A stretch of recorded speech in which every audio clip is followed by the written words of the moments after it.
put your trust in us and we'll be champions.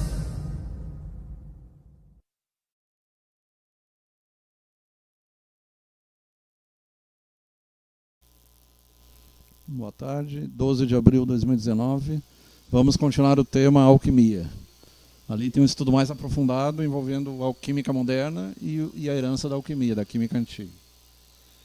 Instituto de Ciências Exatas da Terra, Departamento de Psiquiatria, de Química, licenciatura em Química. Ali é departamento, é errado ali. Lá do SlideShare. Lembrando então que a alquimia é a química, alquimia.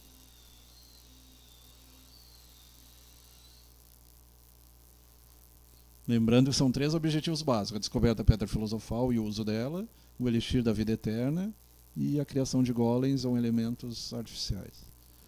A alquimia sempre se associou aos elementos da natureza: terra, fogo, água, ar, madeira, ferro, e aos planetas que eles conheciam naquela época. A percussora da química, a alquimia vem do árabe al-kemi, a química. Lembrando também que Kemi é o nome do Egito, o nome antigo do Egito, Terra Vermelha. Começou a se desenvolver por volta do século III a.C. em Alexandria, Antigo Egito.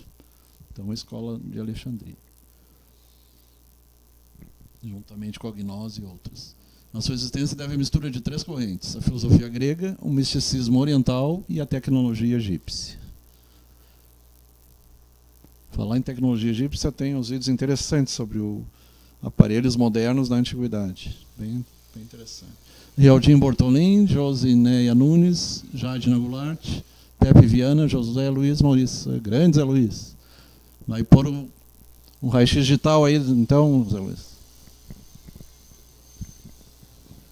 Alquimia árabe. Fundaram bibliotecas que continham as bases teóricas da alquimia. Se aperfeiçoaram na destilação, na extração das gorduras, na fabricação do sabão, nas ligas metálicas e na medicina farmacêutica. Então, várias, metalurgia, medicina, várias áreas, juntamente com a astrologia e outras. A alquimia europeia, aprender a preparar e condensar ácidos fortes, principalmente sulfúrico e clorídrico, o ácido nítrico, clorídrico, sulfúrico e água rege. Paracelso foi um dos primeiros médicos a tratar a epilepsia como doença. Teofrastos Bombastos von Hohenheim criou uma lente que se concentrava raios do sol e acendia velas. Isso aí foi usado também lá na antiga Grécia para queimar os navios, a vela dos adversários. Alquimia chinesa, o objetivo é chegar à imortalidade. Dedicaram-se prioritariamente à descoberta do elixir da longa vida. Criaram elixires à base de enxofre, arsênico, mercúrio e não obtiveram sucesso ao busca, até porque a maioria dos alimentos acabam matando o indivíduo. Provavelmente foi o que aconteceu, né?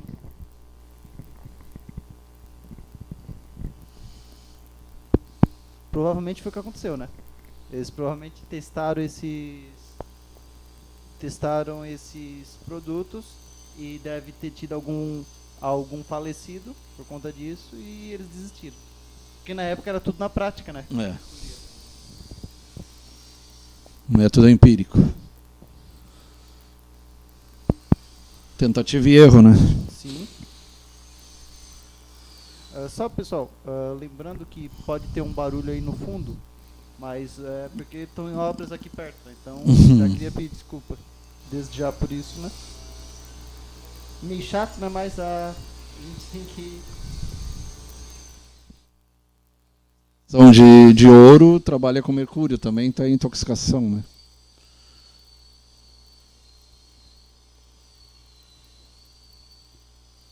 E quem trabalha amálgama, hoje não se usa mais amálgama, antigamente se usava mais, hoje está substituindo os materiais. Os dentistas estão substituindo.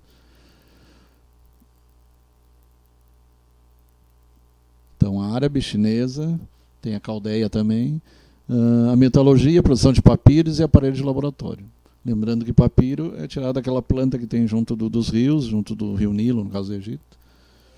Foram os primeiros papéis. Depois, pergaminho era a pele dos animais.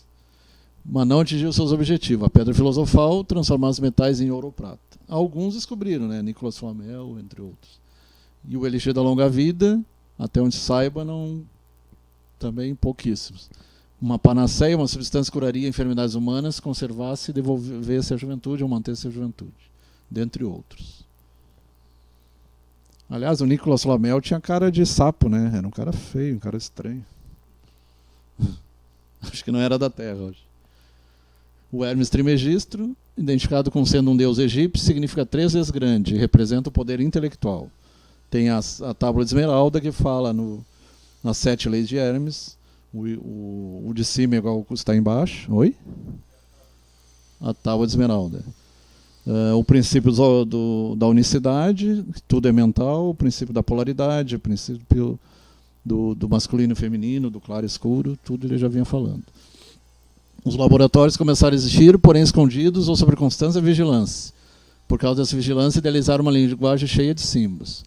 Terra, água, fogo e ar, e mais o símbolo dos planetas, o símbolo do... Falamos semana passada. Ferro, esmeralda, estrôncio, chumbo e por aí vai. A mística sempre foi uma das ferramentas dos estudos alquímicos. Se você estudar aquele químico, aquele protestante alemão, também ele fala dessa alquimia aí. Ramon Leite, José Luiz Furmansky, Cauã Coelho. Então, caráter místico. Absorveu ciências ocultas da Mesopotâmia, Pérsia, Caldeia, Egito e Síria. Lembrando que Mesopotâmia e Caldeia é quase o mesmo, né? São entre o Tigre e o Eufrates. A Pérsia é o tal Irã. Os alquimistas usavam fórmulas e recitações mágicas, e a Síria é o Antigo Edom, destinados a invocar deuses e demônios favoráveis a operações químicas. Vivendo sob forte pressão da sociedade, eram acusados de pacto com o demônio, podendo ser queimados vivos pela Inquisição da Igreja Católica. Os manuscritos foram elaborados em forma de poemas alegóricos incompreensíveis aos leigos. Eu te faço jurar pelos céus, pela terra, pela luz, pelas trevas. Te faço jurar pelo fogo, pelo ar, pela terra e pela água. Te faço jurar pelo mais alto dos céus, pelas profundezas da terra e pelo abismo do Tártaro, que é a antiga concepção do inferno, né? Do Hades. Te faço jurar por Mercúrio e por Anubis, o Senhor dos Mortos, pelo rugido do dragão Quercorubus, pelo latido dos cães de 3 tetas, o Cérbero, ali está errado, é 3 cabeças, e o guardião do inferno. Te conjuro pelas 3 parcas, pelas 3 fúrias, pela espada, a não revelar a pessoa alguma nossas teorias e técnicas. Existiam muitas sociedades iniciáticas. É engraçado, né, que aqui nós tivemos um errinho que chegou a ser engraçado, né, porque não é o cachorro de 3 tetas, né. O Cérbero, pela mitologia, era o cão de 3 cabeças.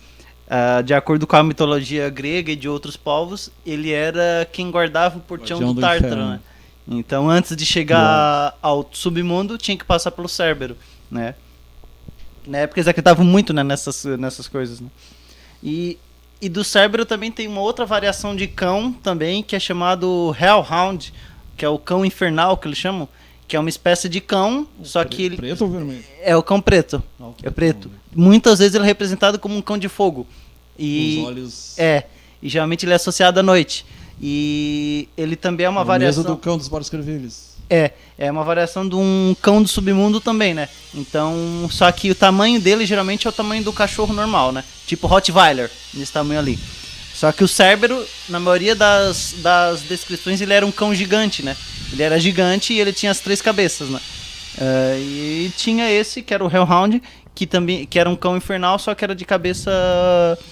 só que é tamanho pequeno. Alguns Cérberos também, algumas descrições, eles eram menores, né? Mas em geral ele é representado, ele é representado como um cachorro maior. Tem algumas outras variações que na ficção popular é muito utilizado a representação dos Cérberos. Alguns, ao invés de usar um cão, eles usam uma besta de 3 cabeças, né? Que parece tipo um verme de 3 cabeças. No jogo Dante's Inferno, a representação do Cérbero é essa. É baseada no livro A Divina Comédia, né? Então a representação do Cérbero desse jogo não é exatamente um cão, né? É uma criatura meio grotesca e tudo mais. O próprio Dante participava de alguns... Outros jogos medievais, eles usam como um cachorro normal, só com uma cabeça. Só que esse tá mais pro Hellhound, né? O cão infernal, do que pro Cérbero. Só que muitas vezes há uma certa confusão entre os dois, né? Mas o Cérbero é o de 3 cabeças, o Hellhound é o cão infernal, é o cachorro normal de fogo. Preto com olhos de fogo. Isso.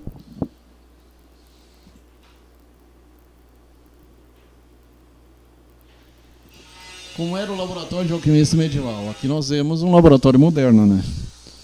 Não era nada parecido com o laboratório de química atual.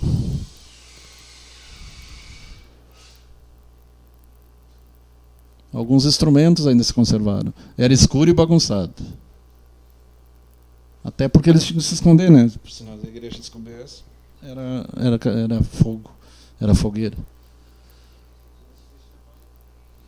Felipe Cardoso, Ramon Leite e Lucas Coral. Inclusive, se tu lê a história do Conde Cagliostro no YouTube, ele fazia curas, ele não era um cara de todo ruim. Só que ele foi perseguido pela igreja, até por inveja, porque como ele curava e muitos padres não conseguiam curar, eles tinham inveja dele. Ele, Saint Germain, entre outros. Muitos, né? A igreja ela tinha o costume de... Cagliostro também. Durante a era da caça às bruxas que teve nos Estados Unidos também... As bruxas de Salem. As bruxas de Salem. Qualquer um, seja homem ou mulher, que eles acreditavam... Mas a lei tinha a parte sexual também. Sim, mas qualquer um que eles acreditavam que tinha... Nem Lodum, sou da que França. era bruxo ou era acusado de algum tipo de feitiçaria, eles mandavam para a fogueira. Então, um exemplo, teve um padre que ele foi para a fogueira lá, porque eles acreditavam que ele era envolvido com bruxaria. Então eles pegaram e jogaram o padre... O próprio Jordano Bruno, né, em 1600. Só que esse padre não foi para a fogueira. Esse aqui, ele foi morto por ser acusado de bruxaria, mas não chegou a ir para a fogueira. Na época eles tinham outros tipos de tortura, né, para quem era bruxa. A fogueira é mais uma coisa da Inquisição, né? A caça às bruxas clássicas. Na época jogava o gato. Mas as também, torturas também. Tanto que tem o Museu da Inquisição. Né? Sim. Os gatos eram pro fogo, eles iam direto pro fogo. Eles queimavam vivo, pegavam os gatinhos e jogavam no fogo. E muitas das técnicas que eles usavam foram usadas posteriormente, mais recentemente pela CIA, por outros. Sim. Eles acreditavam na época que os gatos eram o animal do bruxo, então eles queimavam também os coitadinhos. Por isso que deu a peste negra, né? Então, só pra lembrar, gente, gato não é um animal mau, tá? Gato preto e bode preto. Tem um preconceito muito comum hoje em dia com gato. Acha que gato é um animal que só liga pra ele mesmo, não se importa com as pessoas. É mentira. As pesquisas científicas apontam que o gato ele realmente gosta das pessoas com quem ele ele convive. tem experiência, né? Tanto Sim. o Raleigh quanto eu, os Sim. gatos são muito afeiçoados. Eles Sim. esperam na porta e tudo. Inteligentes. A gente chega em casa, eles vêm recepcionar a gente. Muita gente acha que o gato vem incomodar, mas não. E se tu não der comida, ele vai pedir pro outro. Sim, Ele é inteligentíssimo. O gato, muitas vezes quando a pessoa chega em casa, o gato chega miando, nem sempre é comida que ele quer. Às vezes é para cumprimentar a pessoa. Às vezes só dá um carinho. Ele já... O gato ele é um animal... E adora cafuné, né? Sim. Ele adora Ele ronrona, né? Quando tem aquele barulho do ronron, ele tá dizendo que ele tá gostando. Que nem continue fazendo isso. Que nem o balançar o rabo do cachorrinho. Sim. Só que, claro, o ronron ele tem outras funções também, né? O gato, quando ele tá muito doente, tá com dor, às vezes ele ronrona, porque o ronron, ele é emitido numa frequência que ela ajuda, inclusive, a curar enfermidades do próprio gato. Então, pesquisas, pelo menos, têm apontado isso, né? Só que, embora o gato seja um animal muito comum, ainda tem muito segredo sobre ele que a gente não sabe. Que dirá sobre os outros animais, né? Que a gente não tem acesso fácil, né? Então, os animais, eles são um mistério.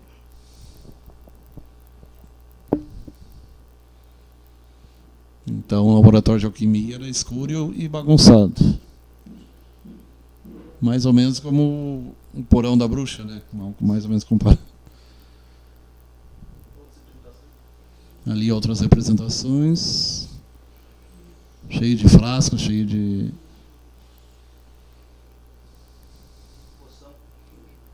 poções e produtos. Na alquimia, um dos processos mais utilizados era pegar a matéria-prima e eliminar suas impurezas.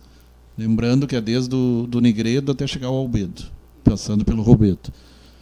Seria mais ou menos preto, vermelho e branco, né? Mais ou menos comparando. Que é a purificação, né? É uma descrição de um processo de purificação que a gente faz no laboratório. Só que na época eles usavam isso, para cada uma dessas etapas eles davam uma descrição todo espiritual, um simbolismo, né? Uma descrição simbólica, mas é basicamente a descrição de um processo de purificação. Lembrando que a alquimia tem a parte mística também, né? Tem a transformação interior. Separar seus componentes reunidos novamente à procura da pedra filosofal, utilizando aquele princípio das equivalências, né? Da troca equivalente, né? Os alquimistas realizavam seus experimentos sozinhos, muitas vezes à luz de velas. Muitos que conhecemos hoje em laboratórios atuais eram da época dos alquimistas, com banho-maria. Isso é interessante, né? Você aí que aquece a comida, o banho-maria ou o leite, veio daquela época. A porcelana, destilador, fogo no laboratório. Acho que inclusive aquele rabo de esquentar água, como é que chama aquele, né? Provavelmente veio daí também. Para esquentar água. Um de metal. É, rabo curto, rabo não lembro o nome. Os cadinhos e muitos outros. Cadinho Pra quem não sabe, cadinho ele é tipo um cálice pequeno que tem, né? Eu usei uma vez no laboratório, cadinho. parecido com grau, só que menor. Isso. Graal também é um cálice, tá, pessoal? Aqui fala o Santo Graal. Não é o sangue real, como diz o outro. Imagine um cálice ornamentado de ouro. Isso é basicamente um graal, pelas descrições que são dadas. E o cadinho era uma versão menor disso, né? Só que hoje em dia o cadinho a gente ainda usa em laboratório. Mas o grau de Jesus, eles acreditam que fosse de madeira, né? Até o filme do Indiana Jones é interessante. Eles buscavam o de ouro, mas o original era de madeira. Sim. Teve um filme, inclusive, que eu já vi uma vez que a pessoa ela tinha que escolher qual seria o cálice de Jesus. E daí o cara, ao invés dele escolher o mais simples, ele escolheu o cálice mais ornamentado, que tinha pedra preciosa nele. Se desintegrou na hora, se não me engano. Isso. Foi nesse filme, né? Indiana Jones? Foi nesse. Nunca assisti quando era pequeno. E ele lembrou, ele é filho de quem trabalha com madeira, provavelmente era de madeira, e realmente era de madeira. Sim. É provável E que fosse, porque era humilde também, né? provável que fosse um cálice bem simples, não fosse algo ornamentado, não fosse algo de ouro nem nada. Era, pela própria descrição de Jesus na Bíblia, né? Pelas próprias origens dele, é provável que seja um cálice mais humilde. Tem até uma pintura que mostra, de 1400 e pouco, mostra a anunciação do nascimento de Jesus, só que ele mostra uma casa no estilo mais moderno, então o cara era um visionário, o pintor. E ainda mostra 2 discos voadores no céu. Naquela época, 1400 e pouco. Na alquimia, um dos processos... isso aí já foi falado.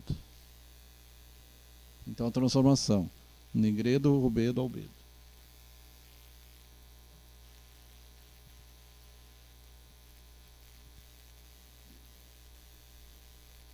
Então, o famoso banho-maria já vem daquela época. Tem mais de 800 anos, então, né? O destilador foi inventado volta ao ano 800, é utilizado até hoje. Então, o instrumento separa misturas líquidas com pontos de ebulição diferentes.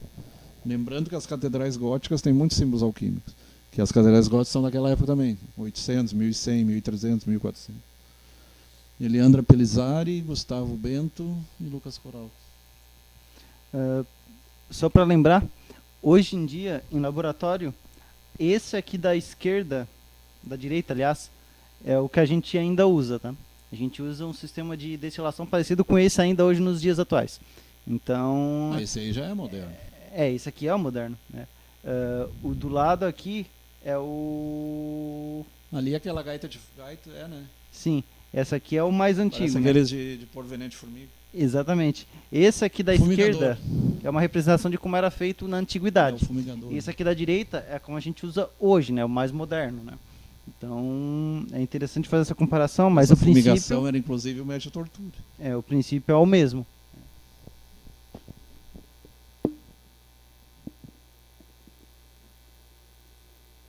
Vai descendo, é o líquido para o líquido, né? Como é que chama aquele processo? Líquido para líquido. Exato, separação líquido-líquido.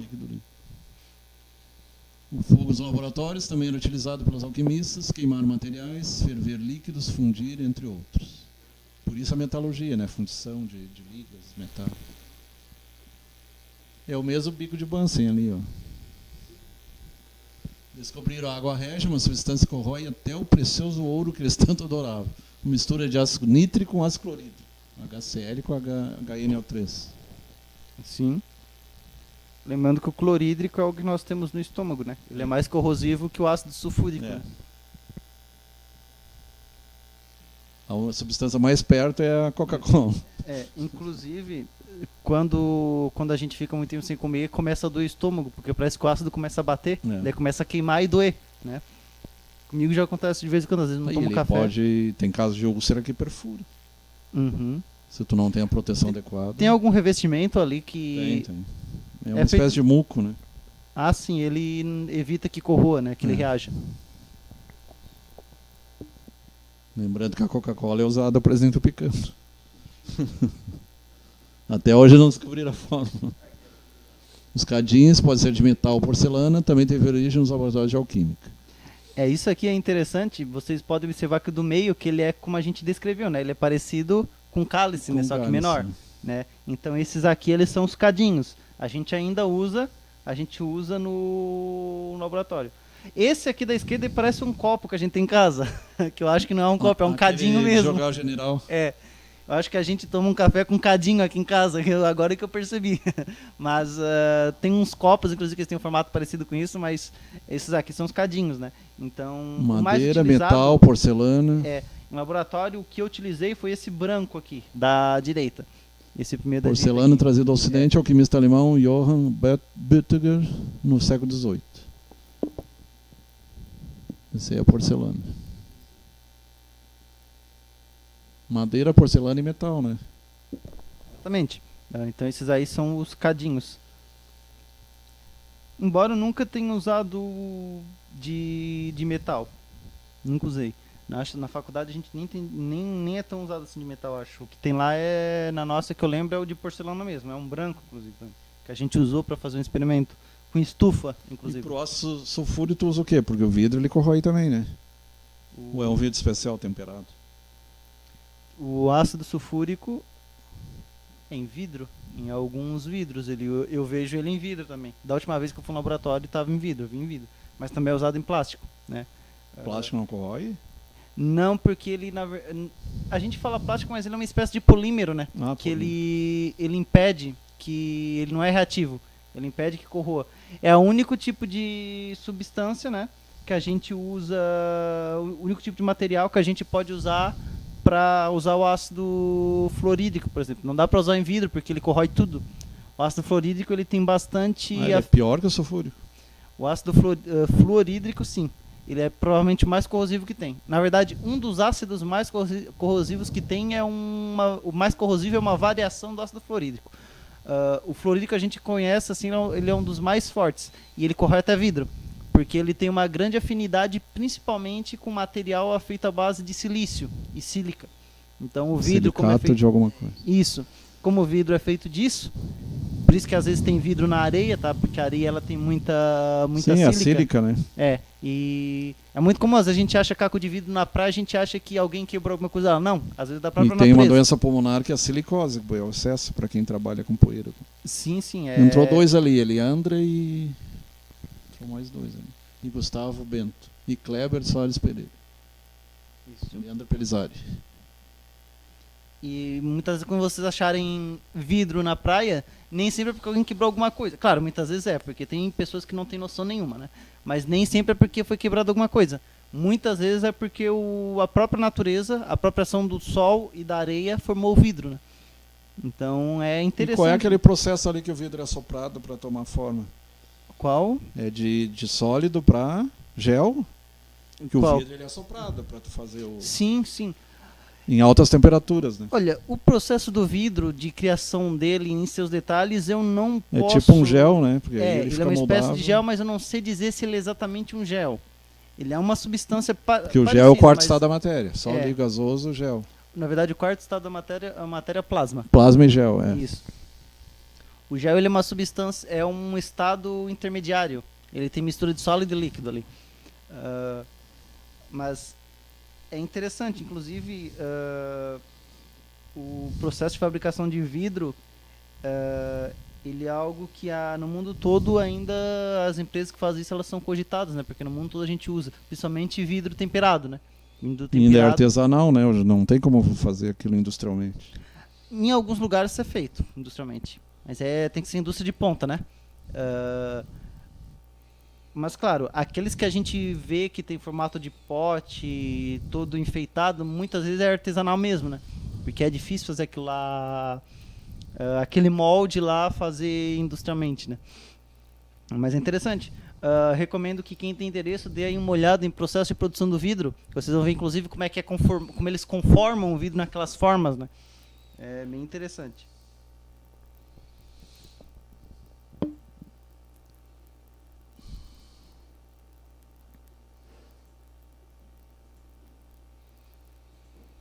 Johann Butger. O ovo filosófico, lá, o vaso hermético, é um vaso fechado, é um vaso sagrado, usado a criar alta pressão e temperatura, controlado a gestão dos 3 princípios da matéria, diversos regimes, graus, fogo sob fogo secreto. Alta pressão.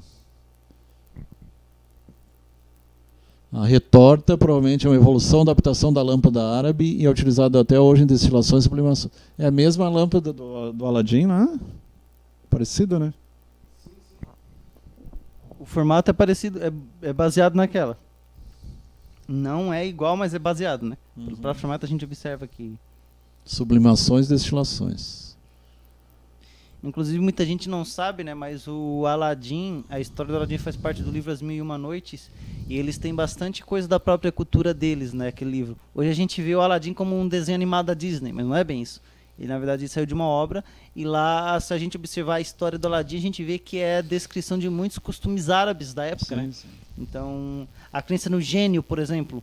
Devido ao desenho, a gente tem uma crença de que o gênio é uma pessoa muito inteligente ou um ser bonzinho, mas não. Eram os jeans que eles chamavam, né? Tanto bom quanto ruim. Eles podiam ser bons, mas tinha uns que eram maus. E eu acredito que o tapete voador, ou ele simboliza a saída do corpo, o desdobramento, ou pode simbolizar também, porque se tu lê a antiguidade, tinha máquinas voadoras. Por mais que pareça, tinha os vimanas na antiga Índia, provavelmente no Egito, máquinas voadoras. Sim. Na antiguidade. É bem provável que ele esteja mais puxado para um significado simbólico, né? Desdobramento da alma, né? Isso. Como no Astral Projection. Isso. Projeção astral. Popular projeção astral. No caso seria uma que animação, a gente faz toda né? noite, nem sempre a gente lembra. Um objeto animado, né? Lembrando, pessoal, semana que vem nós não vamos ter o programa, né? Não vai ter o programa Filosofando, nem o programa Bola Rolando na sexta-feira, porque é feriado, né? Isso. Sexta-feira Santa.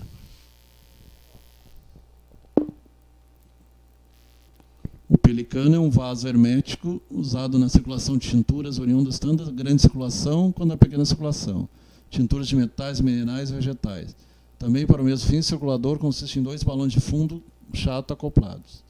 Eles parecem com a circulação pulmonar e cardíaca, né? Inclusive, isso aqui a gente também observa, quem é bastante detalhista observa nos cenários do Aladim, né, que aparece esse tipo de vaso aqui. Ou em cenários de qualquer tipo de história árabe, se a gente observar, a gente vai ver que tem algum vaso desse aqui escondido, né, por lá. Cenário, fundo, né, a paisagem de filmes, de desenhos animados que tem árabe, geralmente tem esse pelicano. Que eu não sabia que na nova novela da Seita. Os 2 pelicanos. Eu não sabia que o nome era esse. Eu conhecia esse vaso, mas não sabia que ele é chamado de pelicano. Os 2 pescoços ali. Isso.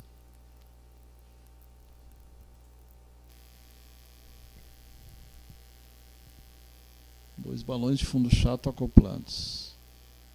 Eu acho que é aqueles ali, né? 2 balões de fundo chato acoplados.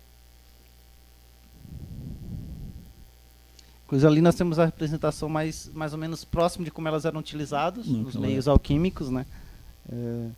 Onde a gente observa o pelicano, acho que é esse maior daqui, que tem as 2 alças ali, e os outros ali que foram citados.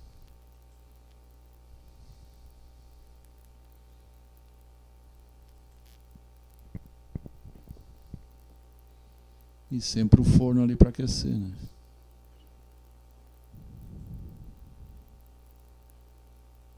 Provavelmente era na parte mais baixa dos castelos, né? As descobertas feitas por alquimistas em seus laboratórios foram água régia, ácido nítrico com ácido clorídrico, o arsênio, o nitrato de prata. O nitrato de prata até hoje é utilizado, né? O acetato de chumbo para problemas de pele, muitas vezes. Sim, embora esse aqui matou muita gente na época. O acetato de chumbo, Quem ele não matou, ele afetou psicológico, como o caso do Calígula, por exemplo. Por isso que naquela época o povo era muito violento, porque eles adoçavam o vinho com acetato de chumbo que ele era doce. E os pratos eram de cobre e chumbo Só também. que o chumbo ele é um metal pesado, então ele tem efeito cumulativo no organismo. Então ele chegava a um ponto que eles tinham tanto contato com o chumbo que antes de matar eles, ele primeiro deixava eles doidos, Sim. psicóticos, né? Então, tanto é que não só o chumbo, outros elementos também apontam isso. Algumas pesquisas indicam que Manganês, chumbo, arsênico. isso, quem cresce perto de locais onde tem muito manganês tem uma tendência a ser mais agressivo. Pesquisas têm apontado isso, né? Tudo que eu falo aqui é por pesquisa, tá, pessoal? Que vocês podem dar uma olhada aí que vocês vão ver que tem Loucura pesquisas em mangânica. diversas universidades que apontam isso, né?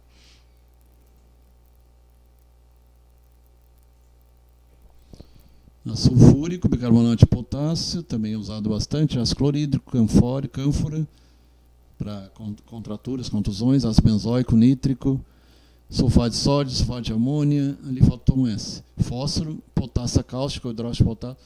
É a do sabão, né? Dentre muitas outras. Então, fabricação de sabão, a famosa potássio. E aí tem a fosforescência e tem a fluorescência. Outro usa fósforo, outro para iluminação. A palavra laboratório vem da seguinte origem. Labor, trabalho. Oratório, local de orações. Orações e trabalho. Interessante, né? Orações e trabalho. Ali eles meditavam, contemplavam e faziam suas experiências. Por isso que era uma transformação tanto exterior quanto interior. Termos em comum do quadro, Henry Conrad mostra um laboratório oratório. Repare também no alquimista que de joelhos diante da tenda oratória implora a graça divina para a consumação do feito. Fazendo a oração diante da tenda.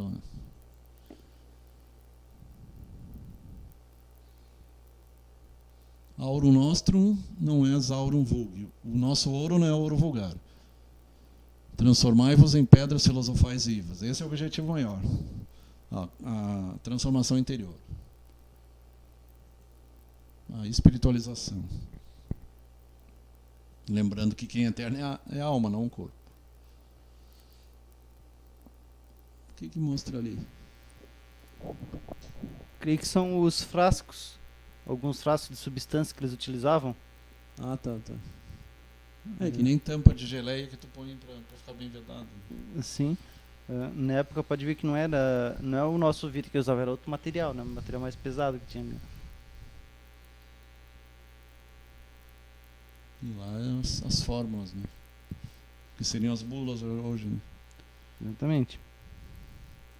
Como já vimos na história da alquimia, todas as descobertas foram alcançadas através da ânsia por resposta para as principais finalidades. Transformar metais mercúrio e chumbo em ouro ou prata, preparar elixir da longa vida, uma panaceia que cura todos os males, desenvolve juventude e conseguir transformar o espiritual do alquimista de homem caído em criatura perfeita. A busca da imortalidade. Só que quem buscava a imortalidade física caía no erro que tudo se transforma, né? Não, nada é para sempre. Algumas suas descobertas são usadas até hoje, fabricação de sabão, técnicas com destilação, uísque e substâncias alcoólicas, descoberta de novos metais e componentes, e métodos experimentais usados em experimentação que não são usados até hoje, iremos falar. Retratação de um experimento alquímico. As operações alquímicas eram longas, duravam horas, até dias, tratadas de reproduzir um laboratório na matriz artificial, um processo que decorre na natureza e pode se medir em séculos. A alquimia foi importante para o avanço da química como ciência. Até hoje é utilizado o método de obtenção de alguns elementos e compostos. Principalmente o ácido clorídrico. O clorídrico e o sulfúrico. Podemos começar falando pela química árabe, que aperfeiçoou as artes de destilação. Engraçado que o chapéu é parecido com o dos cossacos, dos russos, né? Extração por gordura, fabricação de sabão, liga metálica e medicina farmacêutica, o que acabou permitindo separação por fusão, diferentes retortas, destilação, sublimação.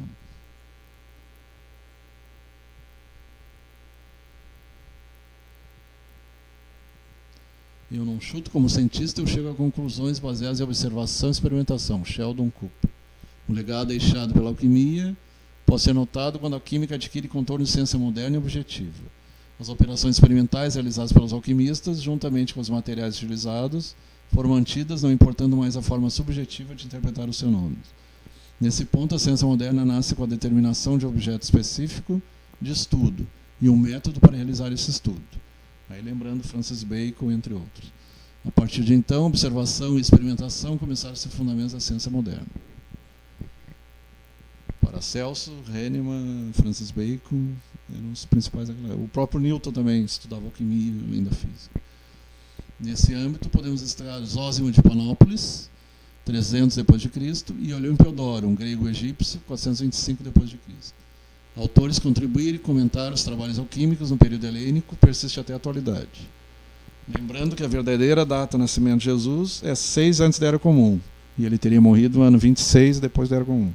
Houve um erro do monge ao passar do calendário juliano para o gregoriano.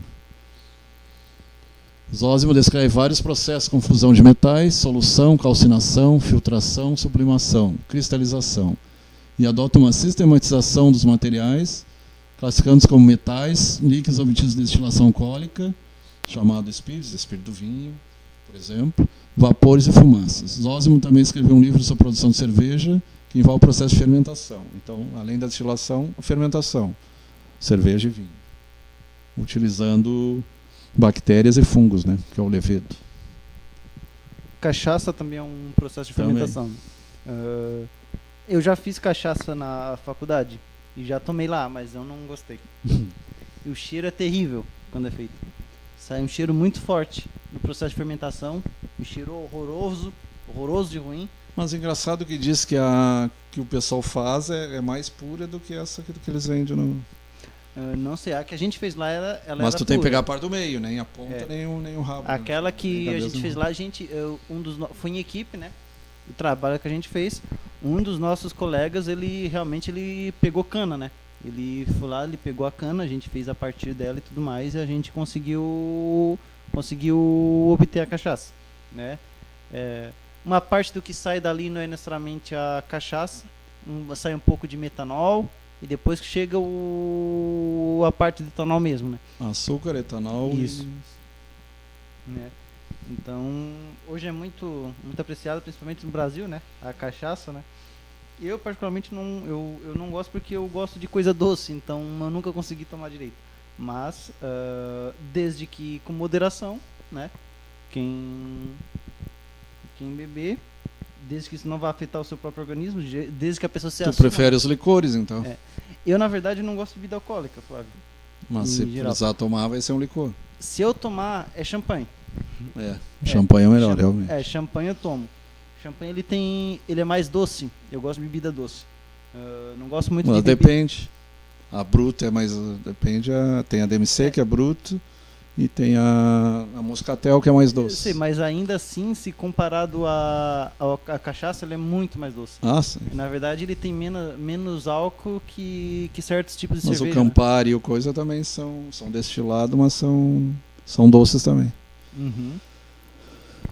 Aliás, destilado não, fermentado. É fermentado. Destilado já é whisky, vodka. Um dos defensores da alquimia pela ciência foi Roger Bacon, 1214 e 1294. Lembrando que em 1400 aparece o Francis Bacon. Alguns dizem que é o mesmo, reencarnado. Bacon era um teólogo e era também alquimista. Não se interessava muito pela teoria escolástica, que era do Agostinho e do Tomás de Aquino, ao qual ele pertencia. Nessa época, seu interesse estava na ciência da experimentação física, eles chamavam de ciências naturais na época, né? Astronomia, medicina, matemática, alquimia. Sob tais influências, deixou 3 importantes obras, chamadas Opus Maior, Opus Menor e Opus Tertium, chamada em conjunto de ópera. A Magnus Opera seria a grande obra. Eles falam muito sobre a grande obra. Opus Tertium, Roger Bacon, tendo como obra aqui destacada, pela maior contribuição no campo que estamos referindo, é Opus Tertium, ou terceira obra. Trata de operações de destilação, ablução, calcinação, ustulação, não sei o que é. Moagem, mortificação, sublimação, proporção, decomposição, solidificação, fixação, liquefação, projeção, depuração. Alquimia operativa, prática e a especulativa na teoria. Essa obra aí eu acho que você ia gostar de ler. Sim. É uma obra interessante. Que ela descreve o princípio básico, né, de experimentação química, né, que a gente tem. Uma ali eu não sei. Já leu essa aí? Não li, mas já li a respeito do que ela descreve, né? Um termo ali que eu nunca trabalhei, eu nunca ouvi em todos esses anos da faculdade foi a ostulação. Pois é. Confesso, esse é um termo que eu não conheço. Provavelmente esse nome ele tem outro nome hoje em dia. A gente vai trabalhar com ele sobre outro nome, que daí talvez seja por isso. Se você achar aí, pode contribuir. Kleber. Tu vai procurar? Kleber Soares Pereira, Arthur Procópio, Laudeci Regio Alves, Jefferson Fernandes. Uma das ilustrações do livro Destilação de Hieronymus Brunschwitz. Tinha 2 Hieronymus, né? Tinha outro Hieronymus também. Livros de natureza prática, como Liber de Arte Destilandi, de Simplicibus, ou Livreto da Arte Destilação, de Hieronymus Brunschwitz. Isso aí provavelmente é lá na Noruega. Publicado em 1500, e outro Tratado de Destilação, edição melhorada de 1512, passaram a ter grande interesse. Preocupação especial com o teste de destilação. Extrair essências dos objetos, principalmente das plantas, para uso na preparação de remédios e elixires.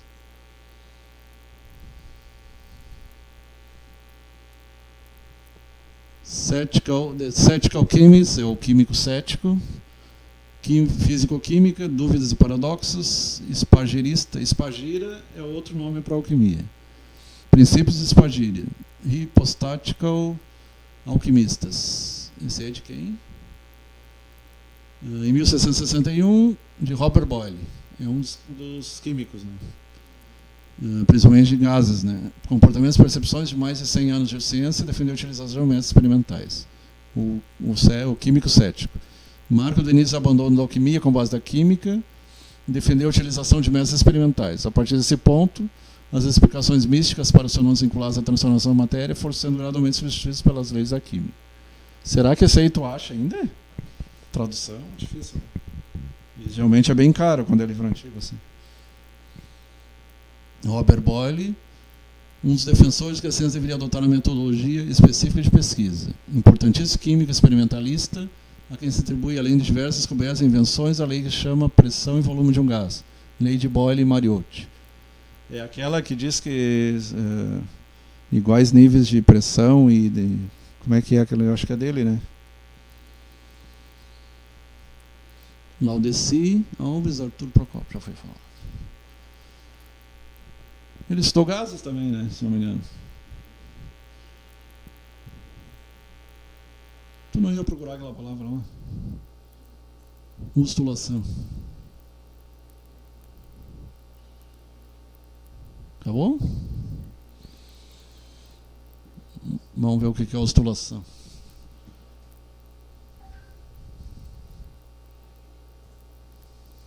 Seguindo passos.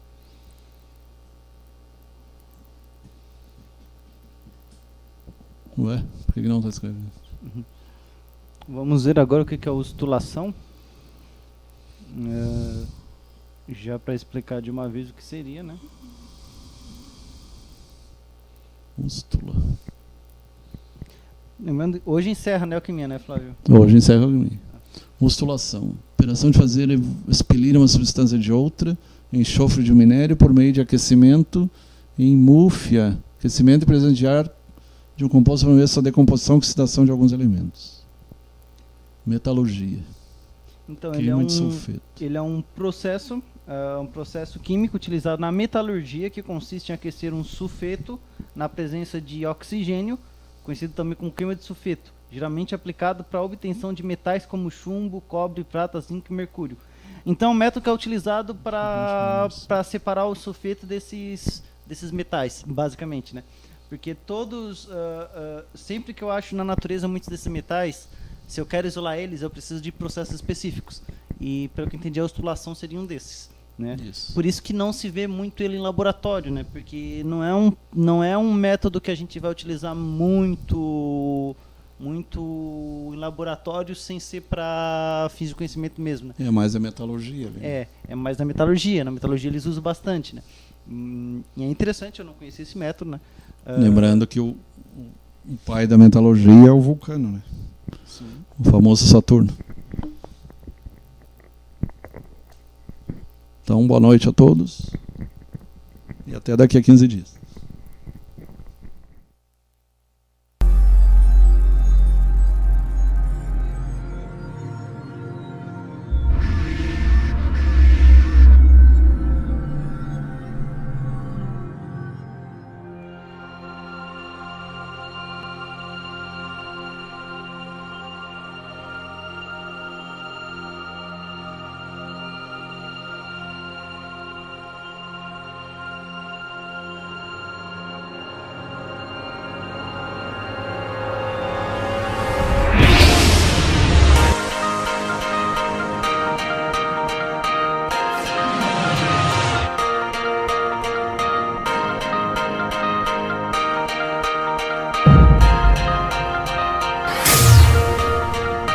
So put your trust in us and we'll be champions.